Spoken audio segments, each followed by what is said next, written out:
Jefes que no te hacen contrato, despidos sin indemnización, un problema con el alquiler, una denuncia, 23 años de vida que no prueban nada, unas rejas, unas esposas, un avión.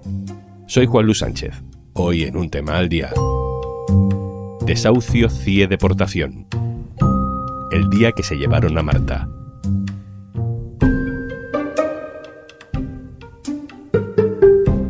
Una cosa antes de empezar. ¿Conoces Kit Digital 360? Te cuento más al final del episodio. Hoy vamos a empezar una historia por el final. Ya en el avión que íbamos por lo menos policía y así. Allí tuvimos los lazos puestos durante el vuelo, unas horas. Es el final por ahora de la historia de migración de Marta. Es el momento en el que la policía la monta en un avión en Madrid para dejarla en Colombia. Es una deportación. Antes de aterrizar nos pasaron ya las pertenencias, pero no nos dejaban prender todavía el móvil hasta que nos bajáramos. Con un chico que conocí allí, nos hicimos amigos. Entonces él me echó la mano porque yo no sabía para dónde coger ni cómo llamar, ni llamar a quién en Colombia. A Marta la expulsaron de España ese 8 de abril de este 2025 que está terminando. Había llegado desde Colombia en 2002, hace 23 años. Marta llevaba una vida normal en Zaragoza, vivía con su familia, su madre, su padre, sus hijos, uno de ellos nació ya en España. Trabajó de camarera, trabajó limpiando, en un almacén de ropa, trabajó cuidando ancianos, muchas veces sin contrato. Trabajó para familias, para empresas, para empresarios, pagó sus impuestos al comprar o al pagar la factura de la luz, pero sin contrato no hay papeles. La gente precaria está más expuesta al error, a la injusticia, al abismo. La gente precaria sin papeles está además siempre expuesta a que cualquier error, cualquier injusticia pueda terminar en una pesadilla. Marta tuvo un problema con la persona propietaria de su vivienda de alquiler. Fue denunciada. Y Marta fue detenida y enviada a un CIE. En el juicio que me mandaban para el CIE de Barcelona, pero es que ¿por qué me van a mandar para allí? ¿Eso qué es? No tenía ni idea de lo que era un CIE. Un CIE es un centro de internamiento para extranjeros, pero en realidad es un centro de detención a la espera de deportación. Marta pasó internada en el CIE de Barcelona 40 días, hasta que ese 8 de abril, sin previo aviso, el abismo. Bueno, pues ese día ya me hizo raro cuando nos fueron a levantar de una ONG. Nos hablaron de que si nos había llegado alguna notificación o algo, porque iba a haber un vuelo. Pero como no nos habían avisado con los 2 días antes, entonces que no, pues que estuviéramos tranquilas, pero que igual no fuéramos a firmar ningún papel si pasara algo. Ya pues estábamos ya preocupadas. Cuando entramos a la celda, al cabo de unos minutos llegaron 2 del CIE, entraron quitándonos los móviles, a empujones, con bolsas de basura, que recogiéramos nuestras cosas, que nos íbamos. Y preguntábamos que para dónde, sin respuesta ni nada, que nos diéramos prisa. Nos llevaron hasta la biblioteca y solo permitían llamadas internacionales y que firmáramos unos papeles ahí. Pues yo no firmé nada y tampoco hice la llamada porque no tenía números de nadie, no conozco a nadie en Colombia. La policía, con autorización judicial, trasladó a Marta por carretera desde Barcelona hasta Madrid con las esposas puestas. La llevaron al aeropuerto de Barajas y la subieron a un avión. Destino, Colombia. El país del que salió hace 23 años, en el que no vivía, en el que no trabajaba, en el que no pagaba impuestos, en el que no tenía una madre, un padre, varios hijos. La mandaron prácticamente con lo puesto, sin equipaje, sin dinero, sin contactos, sin nada. Hoy contamos una historia empezando por el final. Porque es el final de 3.000 personas cada año, expulsadas por una burocracia que no siempre entiende de principios. Josep París, hola. Hola.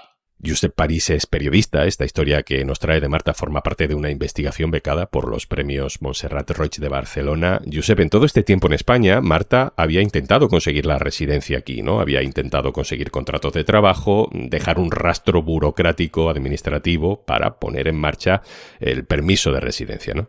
Claro, Marta desde que llegó intentó de todas las maneras posibles poder regularizar su situación. En ese momento hubo una gran regularización en 2005 del gobierno de Zapatero, fueron 500.000 de personas. Entonces Marta esperaba formar parte de esa gran regularización, pero hubo un engaño en la primera empresa que no terminó de cotizar. Entonces, como me explica Marta Vallverdú, que es experta como abogada de migración, la dificultad que tiene una persona en regularizar a la vez cuando pierde el trabajo. Dice que es tan complicado que muchas de nosotros nos costaría mucho si tuviéramos que demostrar todo lo que se pide para poder regularizar cuando pierdes tu trabajo y cuando después vuelves a encontrar otro. Entonces hay un lío administrativo en el que pueden pasar años.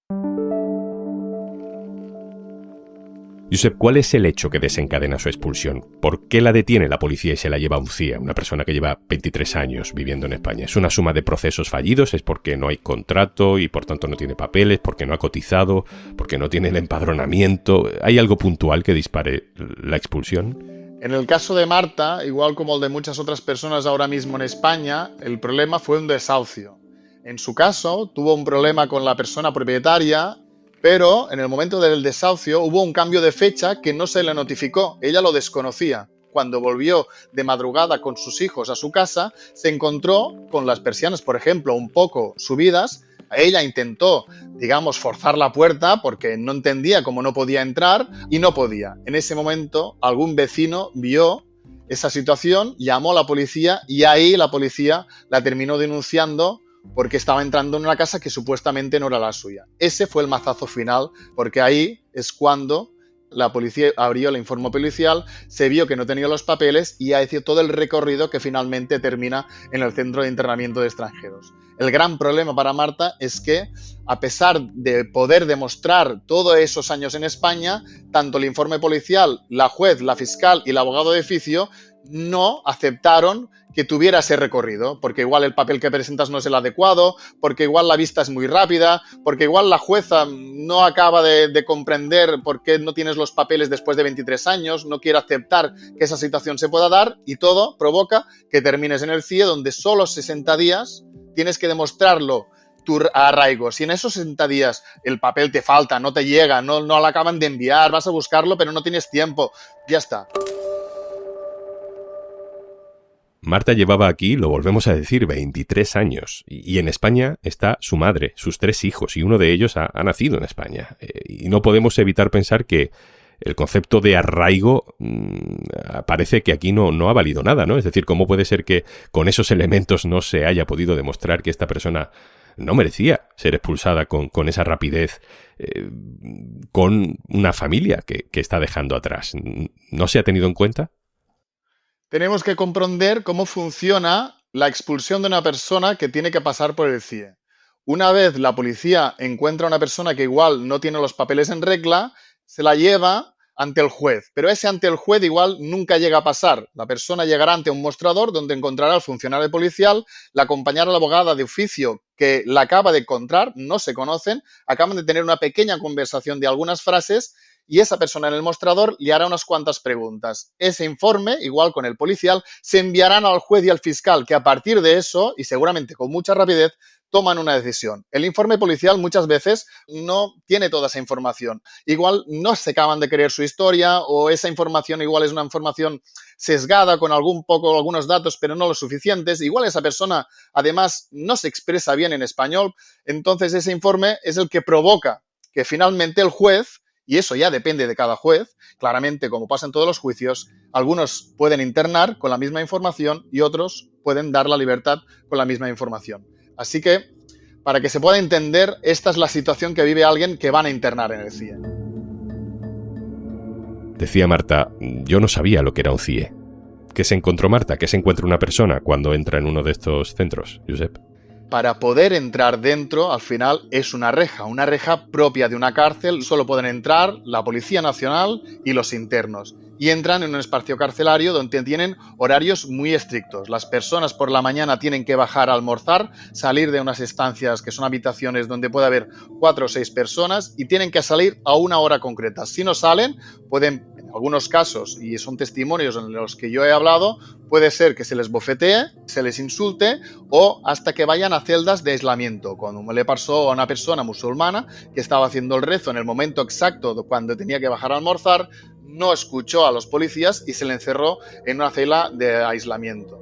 El horario estricto también lo viven durante todo el día, también para ir a los patios y finalmente para pasar la noche, donde se les encierra en esa habitación con barrotes que son abiertos, quiere decir que puedes ver la habitación de enfrente, pero que no puedes salir de ahí, que está cerrado con llave. La diferencia que puedes tener con una cárcel es que puedes tener móvil, un móvil que no tiene acceso a internet, ni tampoco puede tomar ni fotografías ni vídeo. Que no sea una cárcel es muy importante, porque entonces no hay funcionarios de prisión que vigilen esas personas, sino que lo hace la Policía Nacional. Algo que creo, desde mi punto de vista, que genera una gran diferencia con lo que es una cárcel, que seguramente sería un régimen mejor. ¿Y cuánto tiempo pasan en un CIE las personas que son internadas? ¿Cuánto tiempo estuvo Marta?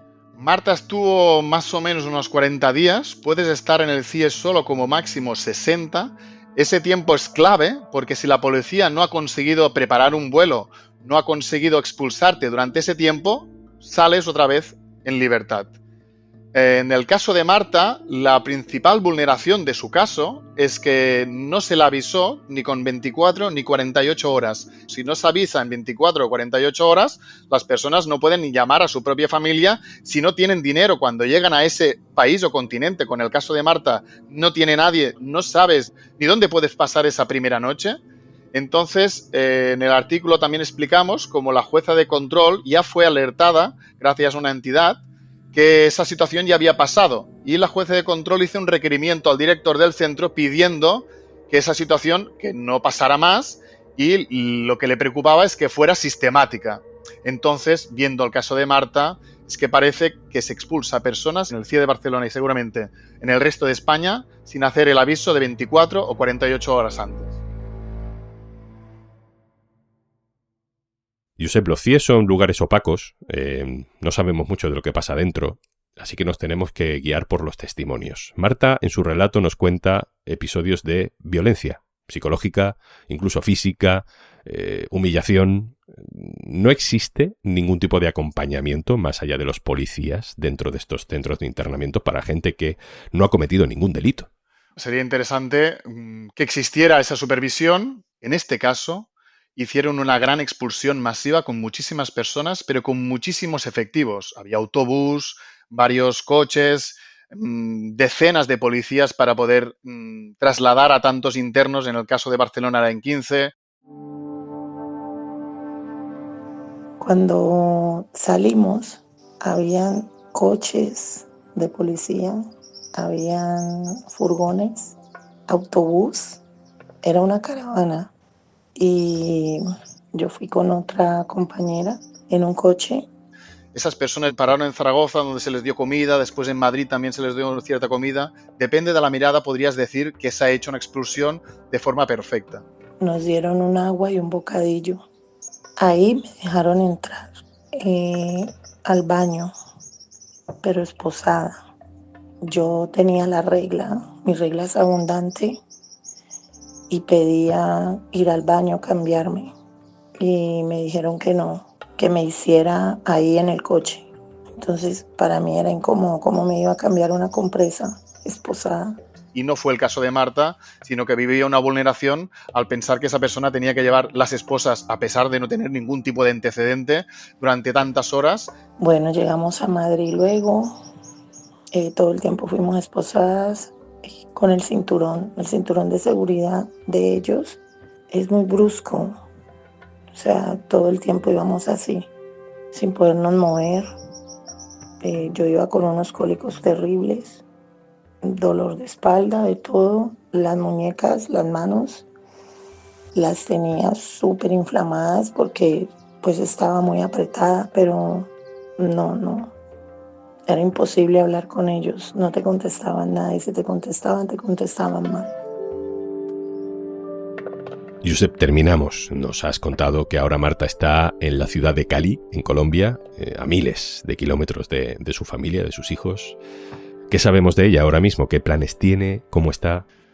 Marta es una persona ahora mismo devastada, destrozada, que no tiene forma de caminar, no sabe cuál es su futuro. En su caso, cuando llegó, hasta los primeros días me decía, es que me cuesta pasar la calle, no estoy acostumbrada, es un otro país, con otras reglas, otra forma de ser, es mi país. Después de tantos años viviendo en España, has cambiado, ya no percibes el mundo de la misma manera.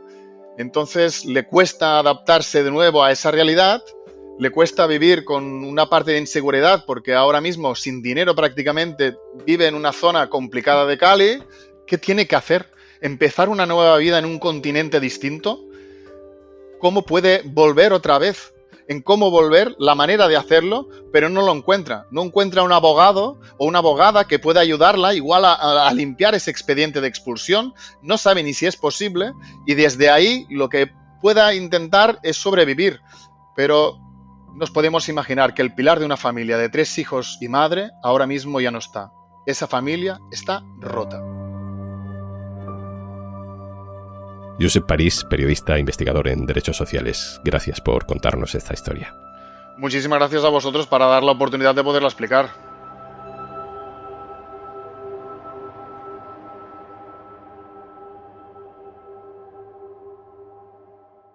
Y antes de marcharnos...